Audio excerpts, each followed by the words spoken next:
వారు తెలియపరుస్తున్నారు. ఒక తల్లి వారిని ఆదరించినట్లు నేను మిమ్మల్ని ఆదరిస్తానంటున్నా.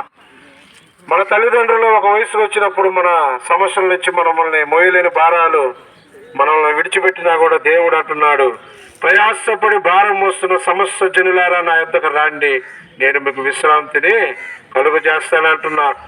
ఆయా సందర్భాల్లో మనము అనేక బలహీనతల్లో కూడా, ఆర్థిక సమస్యలు కావచ్చు, అనారోగ్య సమస్యలు కావచ్చు, ఏదైనా వ్యసనముల ద్వారా కావచ్చు, కుటుంబంలో సమాధానం లేనికరమైన జీవితాలు మనం జీవిస్తున్నట్లయితే మీరు భయపడబాకండి, మీరు దిగులు పడబాకండి. ఇదిగో నేనున్న నా యొద్దకు వచ్చినట్లయితే నేను మీ ప్రతి సమస్య నుంచి కూడా ఆయన విడిపించుటకు సమర్థ కలిగిన వాడు, శక్తిమంతుడు. ఎవరు కూడా అందరము కూడా ఒక దినము ఈ లోక యాత్ర వదిలి మనం ఏదైనా ఎప్పుడైనా ఒక దినం మనం చనిపోవాలండి. అయితే చనిపోయినప్పుడు మానవునికి ఇదే ఈ 70 సంవత్సరములు లేదా 80 సంవత్సరములైనా తర్వాత మన జీవితం ఏందని ఒక్కసారి మనం పరీక్షించుకోవాలి. మనం ఏదో పుట్టాము, పెరిగాము, కొద్ది దినాలు బ్రతికాము, వివాహమైంది, ఒక కుటుంబంగా జతపరిచారు, అదేవిధంగా బిడ్డలు కలిగారు, వాళ్ళు ఒక ప్రయోజకులు అయ్యారు, తర్వాత ఒక వయసు వచ్చింది, ముసలి ప్రాయంలో మనం చనిపోయాము. మన మరణము తర్వాత మనం చనిపోయిన తర్వాత ఎక్కడికి వెళ్తాం? ఈ శరీరానికి మరణం ఉంది కానీ ఈ ఆత్మకు మరణము లేదండి. అయితే మంచి జీవితము జీవించి మంచి నీతి మార్గంలో మనం నడిచినట్లయితే మనకు మోక్షము, దేవుడు స్వర్గం అనగా పరలోక రాజ్యం ఇస్తాడు.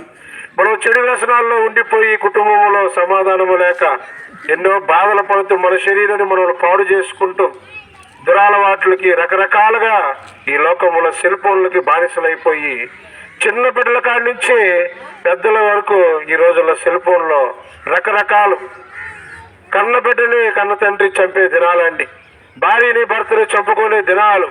ఒక్కొక్కరు ఫోన్లు ఉదయాన్నే లేచిన కానించి మనం ఎన్నో ఫోన్లు చూస్తున్నాం.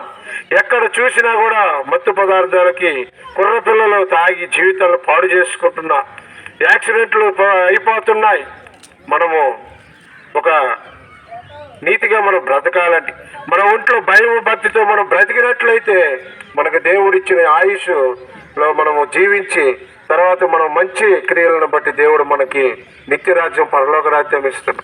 అయితే మనం పుట్టినప్పటి నుంచి పాపంలోనే పుట్టినాము కనుక ఇదిగో ఈరోజు ఆయన మన పాపము నుండి, శాపము నుండి విడిపించుటకు ఆయన నరావతారిగా నీలాగా నాలాగా మనందరిలాగా ఆయన ఒక మానవుడి అవతారంలో భూమి మీదకి వచ్చి మనందరి పాపముల నిమిత్తమై, శాపముల నిమిత్తమై ఆయన శిలువలో బలి అయినాడు.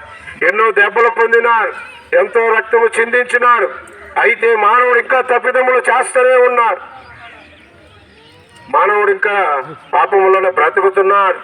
పాపములో బ్రతికిని కొన్ని దినాలు నువ్వు మరణిస్తే తర్వాత నీకు కింద పాతాళం, నరకం, అక్కడ నుండి ఎవరు నిన్ను తప్పించలేరు. కాబట్టి ప్రియమైన సహోదరి సహోదరులారా, అక్క, చెల్లి, తమ్ముడు, తల్లి, అన్న, ఈ గ్రామ ప్రజలందరికీ కూడా హృదయపూర్వకంగా మీకు అందరికి కూడా వందనాలు తెలియజేసుకుంటూ ఈ మంచి మాటలు దేవుడు మీరందరూ విని మీరందరూ కూడా ఆ యేసు ప్రభువును వెంబడించి మీరందరూ కూడా ఆయన రాజ్యంలో ఉండాలని మేము కోరుకుంటున్నాం. మహాపరిశుద్ధుడ, ప్రేమ స్వరూపి నా తండ్రి, ఇదిగో నాయన చెప్పబడిన నా తండ్రి మాటలను బట్టి నీకు నాయన స్తోత్రములు చెల్లిస్తున్నాం. ప్రభా, ఈ గ్రామాన్ని దీవించి ఆశీర్వదించాడు. ఎన్ని కుటుంబాలు ఉన్నాయి ప్రభా, కుటుంబాల్లో ప్రతి ఒక్క బాధల నుంచి విడిపించాడు. వాళ్ళు చేస్తున్న ప్రతి ఆయా పనుల నుంచి నా తండ్రి వాళ్ళకి నాయన ఆర్థికంగా బలపరచని వాళ్ళ ప్రతి అవసరతలు తీర్చండి ప్రభా. కూలి పనులు కావచ్చు, నాయన పంట పొలాలు కావచ్చు ప్రభా, ఏ విధమైన పనులు చేస్తున్న ప్రభా వాళ్ళందరూ ప్రభా సుఖ సంతోషములతో కుటుంబంతో నాయన జీవించినట్లు సహాయం దయచేయండి. వాళ్ళు తిరిగి నాయన ప్రభా నిన్ను నమ్ముకొని నిత్య జీవములో ఉండటకు సహాయము దయచేయము. నేనే మార్గము, సత్యము, జీవము అని తెలియపరిచిన రీతిగా ప్రభా ఏ యొక్క ఆత్మ నశించిపోకుండా ప్రభా ఈ గ్రామం మీద మీరు రక్తం ప్రోక్షించండి ప్రభా. అయా నా తండ్రి, మీ కృప ఈ ప్రాంతం, ఈ గ్రామం మీద కుమరించమని ప్రార్థిస్తున్నాం ప్రభా. ప్రతి బిడ్డలైన చిన్నారి మొదలుకొని వృద్ధుల వరకు ప్రభా ఎవరెవరు అనారోగ్యాలతో ఉన్నారు ప్రభా వాళ్ళందరినీ స్వస్థపరచండి. ఏ బిడ్డలనైనా బంధకాలు ఉన్నారు, యవన బిడ్డల వాళ్ళని, యవనస్తులు నా తండ్రి వాళ్ళ వ్యసనముల నుంచి దూరపరచండి.